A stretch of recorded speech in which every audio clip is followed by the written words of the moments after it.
Derek Thomas, Monday Morning Critic. How are you? Hey Darek, I'm good. How are you? Good. So I have to tell you, and I've been dying to tell you this forever, that Narcos is some of the greatest storytelling in the history of television. And I'm not overreacting on that. It's just Thank you. brilliant. Let me ask you this about your process. So, like when you write, so like when I get ideas for questions for guests, I'll be running, I'll stop, I'll put notes to myself. Does your process involve chunks? Does it come in pieces? How's that work for you, Chris? Because it's so effective, it's so believable. What's your process consist of? Well, first of all, like you said, there are times when I'm just walking along and an idea comes and out of the blue, and then you're searching for a pen as quickly as you can to jot it down so you don't forget it. Then another part of the process is actually just research and trying to, since what I write is a lot of historical fiction, it's trying to get a sense of the true history of the place so that I can choose what to elaborate on and what to fictionalize. And then finally, I like to think it's just sitting down, ass and seat, so to speak, and making sure you do it on a consistent basis without regard to whether it's good or not. In other words, I write tons of crap. It's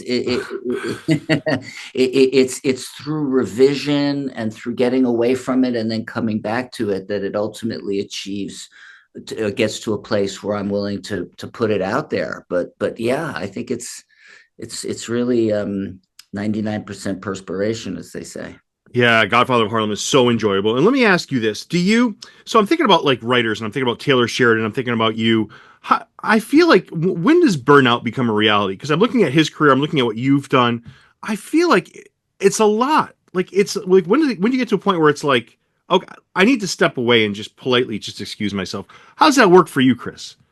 Well, first of all, my burnout happened about 4 years ago. It was the post burnout. And Taylor Sheridan, I don't know, he's a magic miracle man. He seems to be able to do 9 shows and knock out a first draft that you can go shoot or at least close to it. And that's not I don't have that ability at all. So I need to constantly be revising and trying to make stuff better. But yeah, I think burnout is just a factor, and I sometimes you have a mortgage to pay, so there's that. But I would say that for me, what keeps me going is interest in the challenge of a new season, a new storyline, writing good stuff for the actors. Ultimately, I must tell you, I have a great deal of satisfaction right now about season 4. You know why? Because it's over.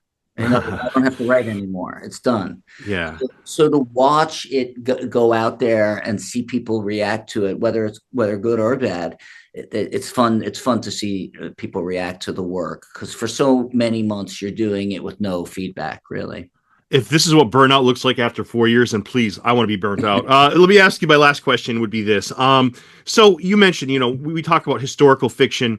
Is that more of an added pressure, or do you feel like you have to serve people justice in their story? How does that work for you, Chris? How do you handle that? I want to call it a burden, but how do you handle that challenge? Well, it's a very good question, because on the one hand, I take a great deal of liberty while, for instance, suggesting that Adam Clayton Powell, maybe had his hand in the cookie jar or not. So I'm aware that, that the person is no longer with us, and thus there's no libel possibility. But I think you're trying to capture the spirit and the essence of a person in that. I think it's